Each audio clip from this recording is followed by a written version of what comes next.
Nabuhay si Aegis ha. Hindi lumalaos yung kanta na yan ha. Basta Pinoy ko yan. Oo nga eh.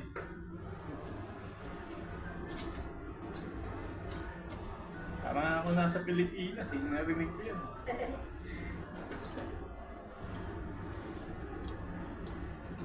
Diyos. Ano tayo?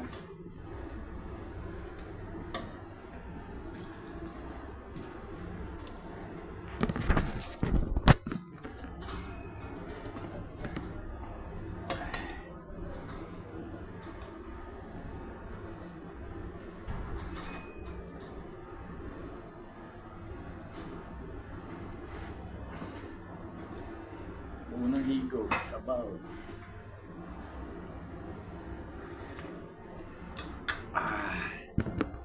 Lamig pa naman sa labas, sa singko.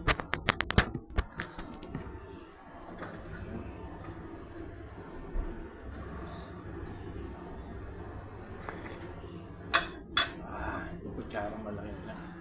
20 real lang, no? Sarap ng sabaw. Sinigang na hipon.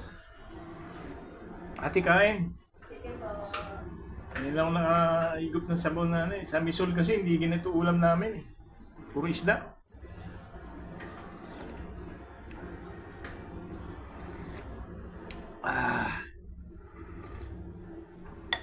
Ano naman? Feel na feel mo yung sabaw pala rito. Sarap. Masarap ito yung ano nila sa bangko yan. Sinigang. Pag nandito nga ako dito kakain. Kasi dun sa kabila, paksi yung hinahanap ko, wala eh. Buti napunta ako rito.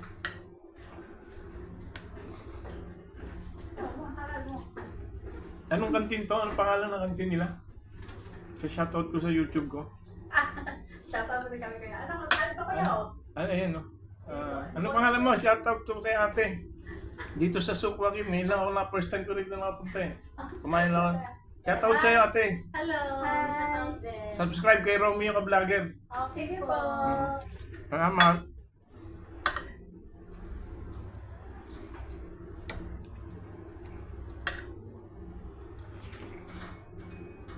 Mga Pilipino kumakanta.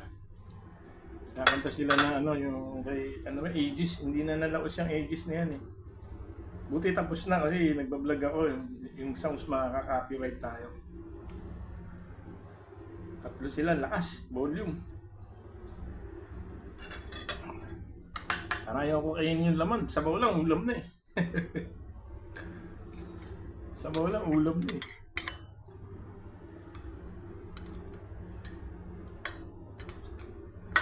Hindi lang ako rito nakakain uli. Kumakain kami rito pero madalang. Siguro sa isang taon, halos isang beses. Halos wala pa.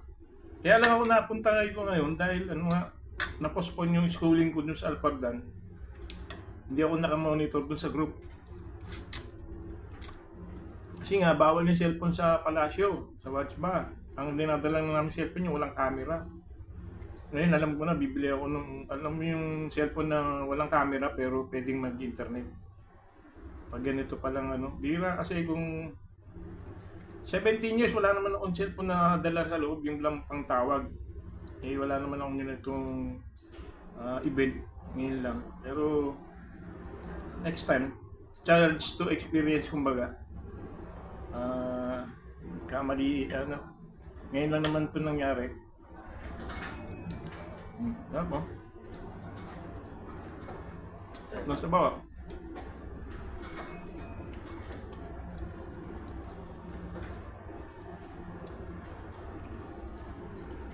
Sulit na to. Sarap pa ng kanin. Sarap ng kanin, no? Smarty guy.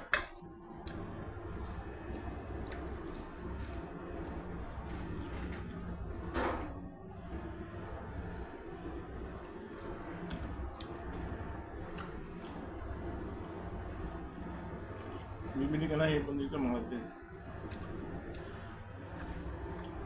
Pupunta kami dito noon, ano, yung kasama ko dati, sa garage. Kain kami.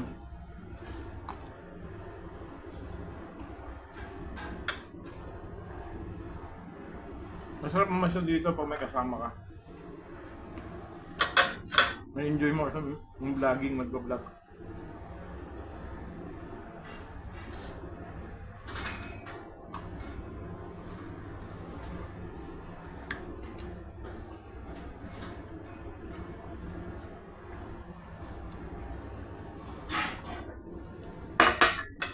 Sarap.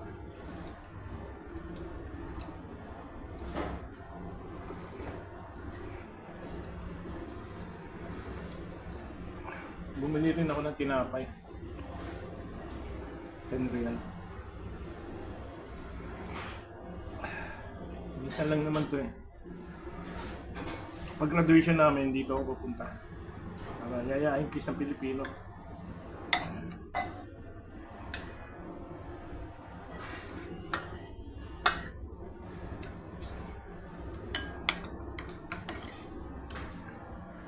Hindi kasi ako nanangalian. Chicken kasi yung ulam doon sa kantin ng palasyo sa Watsba. Kumakain lang ako doon pag isda. Ay 5:30 na. 6 na pala. 6:15 na pala.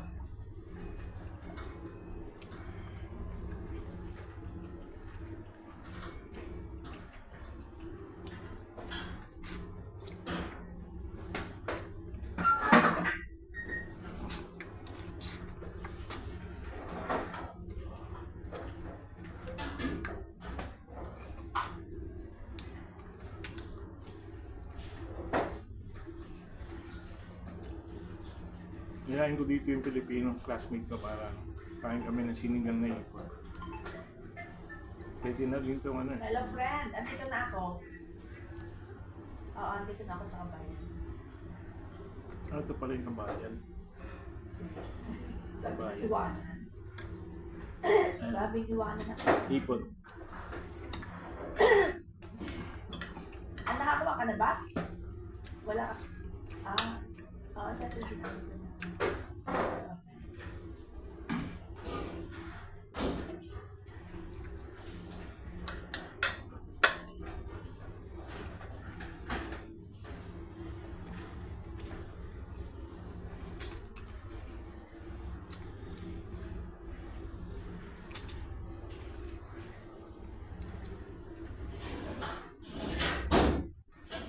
Next Sunday na yung na reschedule yung namin. Schedule namin yung school.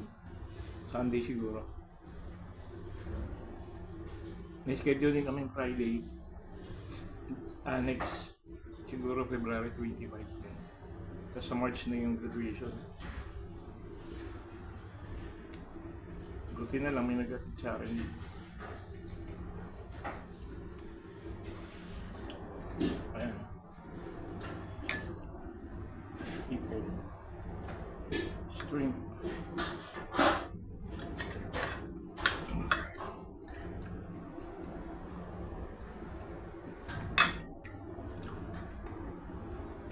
Gulay.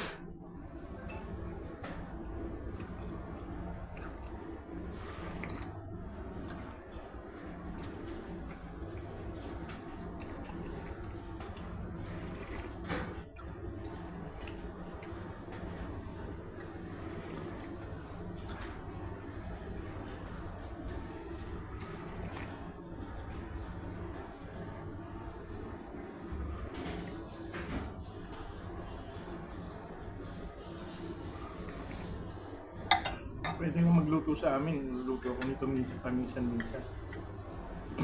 Kasi pwede.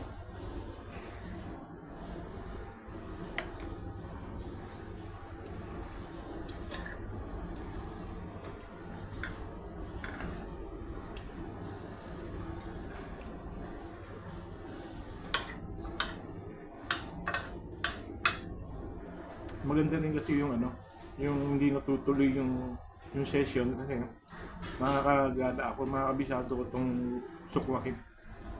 17 years na ako, ngayon lang ako ngayon ko lang natandaan yung lugar kasi dati pupunta ako, sabay alis din kami, hindi kami umiikot. Kasi may service kami. Ngayon may time ako, ikutin ko para ma-familiarize ko yung area. Ngayon na-familiarize ko na ito palang itong kabayan na to, yung supermarket, kaunting lakad lang. Nandun na yung Alpardan Center.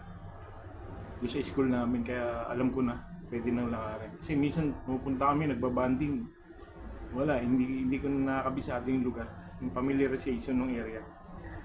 17 years, ngayon ko lang na-familiarize.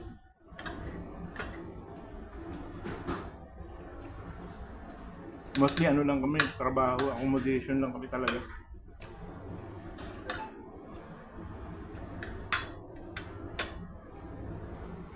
Nagtaka yung contact ko dun sa Alpardan kasi sabi niya, ba't di ka nagbabasa ng message? Sabi ko, bawal kasi sa amin yung cellphone sa loob ng palasyo. Kaya pag ako naipasok ko yan, nahuli ako. Uwi ako, kulong pa ako. Kamusta ka, friend? Ano yung dala mo? Kasi Sally, pinagbitbit pa ako ng ano ng pusa niya, yung mat ng pusa niya. Hindi ka? Hindi, kahit Sally yan. Uy, saan? Bakit? So, pwede na rin siya ng church. Alam mo, hindi ako kayo sa church. May sa pakiramdam yun. Saan kayo naging malikat? Saan eh? Sa train. Napunta mo na kami na so, binili niya to.